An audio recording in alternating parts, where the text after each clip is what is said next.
ഞാനൊരു bird lover ആണെങ്കിൽ കൂടി എനിക്ക് ആഫ്രിക്കനെ ബ്രീഡ് ചെയ്യാൻ വലിയൊരു താല്പര്യമുള്ള വ്യക്തിയല്ല ഞാൻ. ഇപ്പോൾ ഓർമ്മ ഞാൻ അന്നൊക്കെ ഹെലികോപ്റ്റർ ജീസിന് കൊടുത്തത് ഒരു പീസിന് 500 റുപ്യ വെച്ചിട്ടാണ്.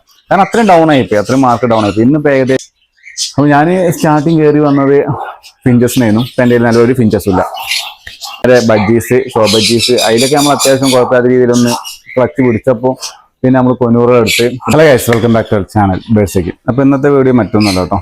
ഞാൻ നിലവിലുള്ള ബേഡ്സിന്റെ മാർക്കറ്റ് എന്നുള്ളത് നല്ല പീക്ക് ലെവലുള്ള മാർക്കറ്റാണ്, നല്ല വൃത്തിയുള്ള മാർക്കറ്റാണ്. അപ്പം ഈ സമയത്ത് എടുത്ത് ചെയ്യാൻ പറ്റിയ കുറച്ച് വീടുകൾ നമുക്ക് വരുന്ന കുറച്ച് സംശയങ്ങളാണ്.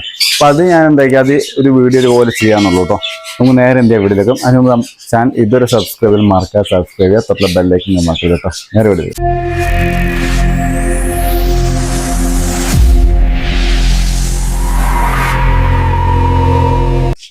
ഞാൻ പറഞ്ഞൊരു ഓർമ്മ എനിക്കുണ്ട്. കാരണം വെച്ചാൽ ഒരു 8 മാസം മുമ്പുള്ള വീഡിയോയിലാണ് ഞാൻ പറഞ്ഞത്. കാരണം വെച്ചാൽ അന്ന് ബേഡ്സ് മാർക്കറ്റ് വളരെ മോശപ്പെട്ടൊരു സമയം, അതായത് ഏറ്റവും ഡൗണായി നിൽക്കുന്ന സമയത്താണ് ഞാൻ നിങ്ങളുടെ അടുത്ത് പറഞ്ഞത്. കാരണം വെച്ചാൽ ഇതിനെക്കുറിച്ച് പറ്റി പേടിക്കണ്ട, കാരണം മാർക്കറ്റ് നല്ലപോലെ അപ്പാവും എന്ന് ഞാൻ പറഞ്ഞ ഓർമ്മയുണ്ട്. അപ്പം നമ്മൾ മുമ്പത്തെ വീഡിയോസ് നോക്കിയാൽ അതിൽ കാണാം. അപ്പം അന്ന് എനിക്ക് ഇപ്പോഴും ഓർമ്മ, കാരണം ഞാൻ അന്നൊക്കെ ഹെലികോപ്റ്റർ ജീസിന് കൊടുത്തത് ഒരു പീസിന് 500 റുപ്യ വെച്ചിട്ടാണ്. കാരണം അത്രയും ഡൗൺ ആയിപ്പോയി, അത്രയും മാർക്ക് ഡൗൺ ആയിപ്പോയി. ഇന്നിപ്പോൾ ഏകദേശം ഒരു പെയർ 3000, 3500, 4000 അങ്ങനെ അറേഞ്ച്. ബേസ്ഡ് ഓൺ മ്യൂട്ടേഷൻസ് നല്ല രീതിക്ക് വ്യത്യാസമുണ്ട്, ബേസ്ഡ് ഓൺ ക്വാളിറ്റി. അതുപോലെ സണ്ണാണെങ്കിലും ഒരു 20 അബോവ് ആ റേഞ്ചിലേക്ക് എത്തിയിട്ടുണ്ട്. അപ്പോൾ ഞാൻ ഇപ്പോൾ ബിഗിനേഴ്സ് ഒരുപാട് പേര് ബേഡെടുത്ത് ചെയ്യുന്നുണ്ട്. അപ്പോൾ ഏറ്റവും നല്ലത് ഏതാണെന്ന് ചോദിക്കുന്നുണ്ട്. അപ്പം എന്നെ സംബന്ധിച്ച് ഞാൻ പറയും, എപ്പോഴും ചെറുതൊന്ന് വലുതിലേക്ക് കയറിയില്ല. നമ്മളൊക്കെ അങ്ങനെ തന്നെ കയറി വന്നതാണ്. ചെറുതാണ് വലുതിലേക്ക്, ആദ്യമേ വലുത് കയറി പോയി പിടിച്ച വ്യക്തികളല്ല. അപ്പോൾ ചെറുതൊന്ന് വലുതിലേക്ക് കയറിയില്ല. ഓരോരുത്തർ ഓരോ താല്പര്യം. അതായത് എന്നെ സംബന്ധിച്ചിട്ട് ഞാനൊരു ബേർഡ് ലവർ ആണെങ്കിൽ കൂടി എനിക്ക് ആഫ്രിക്കനെ ബ്രീഡ് ചെയ്യാൻ വലിയൊരു താല്പര്യമുള്ള വ്യക്തിയല്ല ഞാൻ. എന്താണെന്ന് എനിക്കറിയില്ല. അപ്പം ഓരോരുത്തർക്ക് ഓരോ താല്പര്യം. കാരണം ചിലവർക്ക് കോക്ടൈൽസ് ആയിരിക്കും, ചിലവർക്ക് കൊനൂർസ് ആയിരിക്കും, ചിലവർക്ക് ബഡ്ജീസ് ആയിരിക്കും, ചിലവർക്ക് ഫിഞ്ചസ് ആയിരിക്കും, അങ്ങനെയായിരിക്കും. അപ്പം നിങ്ങളെ താല്പര്യം അനുസരിച്ചിട്ട് ചെയ്യാം. ഇപ്പൊ ഫിഞ്ചസ് ഒക്കെ ആണെങ്കിൽ ഒരു ബംഗാൾ ഫിഞ്ചസോ അല്ലെങ്കിൽ സ്റ്റാർ ഫിഞ്ചോ അങ്ങനെയൊക്കെ ചെയ്യാം. പിന്നെ ഗോൾഡ് എന്ന് വെച്ചാൽ കുറച്ച് എന്താ പറയാ, നമ്മളെ കുറച്ച് സെൻസിറ്റീവ് ബേർഡാണ്. അപ്പൊ അതിലേക്ക് പോകാതിരിക്കുക. ചെയ്യാം, നല്ല ബേർഡാട്ടോ, നല്ല ബേർഡാണ്. ഗോൾഡിനൊക്കെ നല്ല ബേർഡാണ്. അന്നൊന്നും നല്ല മാർക്കറ്റുള്ള ബേർഡാണ്. ഇന്നും 2 റുപ്യ, 3 റുപ്യ, 4 റുപ്യ, 5 റുപ്യ റേഞ്ചിലേക്ക് മാർക്കറ്റ് ഉണ്ട്. പിന്നെ കൊനൂറുകൾ, കൊനൂറിൽ നിങ്ങൾക്ക് ഏതും ചെയ്യാം. പൈനാപ്പിൾ ഇടുക, അതായത് green sheet, yellow shade, blue green sheet, അതിലൊക്കെ ഏത് സീരീസ് വേണം എടുത്ത് നമുക്ക് ചെയ്യാം. ഓക്കെ, അതൊക്കെ നിങ്ങളെ ഇഷ്ടം പോലെയാണ്. സണ്ണെന്ന് വെച്ചാൽ അത്യാവശ്യം ഇപ്പോൾ റേറ്റിലുകൊണ്ട് എല്ലാം നോക്കുന്നൊക്കെ സെയിം തന്നെയാണ്. സണ്ണ് നല്ല സാധനമാണ്, കിട്ടിയ സാധനമാണ്. സൗണ്ട് ഒരു ചെറിയ വിഷയം എന്ന് വെച്ചാൽ സണ്ണ് അടിപൊളിയാണ്.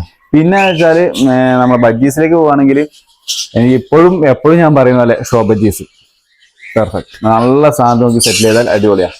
പിന്നെ ഹെലികോപ്റ്റേഴ്സ് അടിപൊളിയാണ്. പിന്നെ റെയിൻബോസ് അടിപൊളിയാണ്. അപ്പോൾ ഇത്തരം ബേഡ്സുകളെ ചെയ്യാൻ എപ്പോഴും ശ്രമിക്കാം. കാരണം ഈ മാർക്കറ്റ് ഉണ്ടാവും, നിങ്ങൾക്ക് വലിയ രീതിയിൽ ബുദ്ധിമുട്ടേണ്ടി വരില്ല. ഓക്കെ, പിന്നെ കോക്കറ്റൈൽസിലാണെങ്കിൽ നമ്മൾ നോർമൽസ് വിട്ടിട്ട് കുറച്ചുകൂടി അപ്പായിട്ട് ഒരു ബട്ടർഫ്ലൈയോ അല്ലെങ്കിൽ സ്പോട്ടഡോ അല്ലെങ്കിൽ ഇങ്ങനെ മിസ്മാർക്കോ പൈഡുകളോ അങ്ങനത്തെ ഐറ്റംസ് ചെയ്യാം. പിന്നെ നമ്മൾ ചെയ്ത് ഡെവലപ്പായി അങ്ങനെ വരിക. ഓക്കെ, പിന്നെ മഴക്കാലമാണ്, അതൊന്നും ശ്രദ്ധിക്കണം. കാരണം ചാടി കയറി എടുക്കുമ്പോൾ നല്ല ക്വാളിറ്റിയുള്ള സാധനം, നല്ല ക്വാളിറ്റിയുള്ള ബ്രീഡർമാരെ കയ്യിൽ നിന്ന് എപ്പോഴും എടുക്കാൻ ശ്രമിക്കുക. ഓക്കെ, അത് എനിക്കിപ്പോൾ കണ്ടിന്യൂസ് വരുന്നൊരു എൻക്വയറി അല്ലെങ്കിൽ കുറച്ച് ചോദ്യങ്ങളാണ്. ഇപ്പോൾ ഏതാ ഞങ്ങൾ ചെയ്യേണ്ട ബേഡ്, നല്ല ബേഡ് ചെയ്യാൻ താല്പര്യമുണ്ട്, ഏത് ബേഡിന് ചെയ്യണം എന്നൊക്കെ ചോദിക്കുന്നതുകൊണ്ടുള്ള ആ ഒരു വീഡിയോ മാത്രം കേട്ടോ. അപ്പോൾ ഞാൻ സ്റ്റാർട്ടിങ് കയറി വന്നത് ഫിഞ്ചസിനായിരുന്നു. ഇപ്പം എൻ്റെ നല്ലൊരു ഫിഞ്ചസും ഇല്ല. ഫിഞ്ചസിനാണ് ഞാൻ കയറി വരുന്നത്.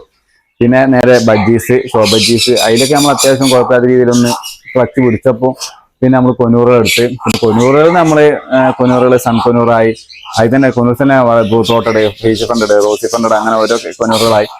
അതിൽ തന്നെ പിന്നെ നമ്മൾ ലാസ്റ്റ് എത്തിയതാണ് നമ്മളുടെ മെക്കാവ് എത്തി, ഗ്രേ പാരറ്റ് എത്തി, അങ്ങനത്തെ ബേഴ്സുകൾ ചെയ്തത്. ഓക്കെ, അപ്പം അതൊരു ധൈര്യമാണ്. പിന്നെ ഇവരെ നോക്കേണ്ട രീതികൾ പലതാണ്. ബഡ്ജീസിന് കൊടുക്കേണ്ട ഒരു കെയറിങ് അല്ല കൊനൂർസിന് കൊടുക്കേണ്ടത്, കൊനൂർസിന് കൊടുക്കേണ്ട കെയറിങ് അല്ല നമ്മൾ ഗ്രേ പാരറ്റിന് കൊടുക്കേണ്ടത്. അപ്പൊ അതൊക്കെ നല്ല രീതിയിൽ ശ്രദ്ധിക്കുക, നല്ല രീതിയിൽ ചെയ്യുക. ഓക്കെ, അപ്പോൾ ഇന്നത്തെ വീഡിയോ ഇത്രേ ഉള്ളൂ, ചെറിയ വീഡിയോ. കാരണം വെച്ചാൽ നിങ്ങൾക്ക് ഇനിയിപ്പോൾ എന്തെങ്കിലും സംശയമോ കാര്യങ്ങളോ എന്തെങ്കിലും ഡൗട്ടോ കാര്യങ്ങളോ ഉണ്ടെങ്കിൽ ഡയറക്റ്റ് എൻ്റെ ഇൻസ്റ്റാഗ്രാമിൽ മെസ്സേജ് ചെയ്താൽ മതി, ഞാൻ റിപ്ലൈ തരാം കേട്ടോ. ഓക്കെ, ഈ ഒരു വീഡിയോ കുറച്ച് ഉപകാരപ്പെട്ടെന്ന് കരുതാണ്. ഉപകാരപ്പെട്ട മറക്കാതെ നമ്മൾ ചാനൽ സബ്സ്ക്രൈബ് ചെയ്യുക, തൊട്ട് വിളിക്കാൻ നമുക്ക് കേട്ടോ.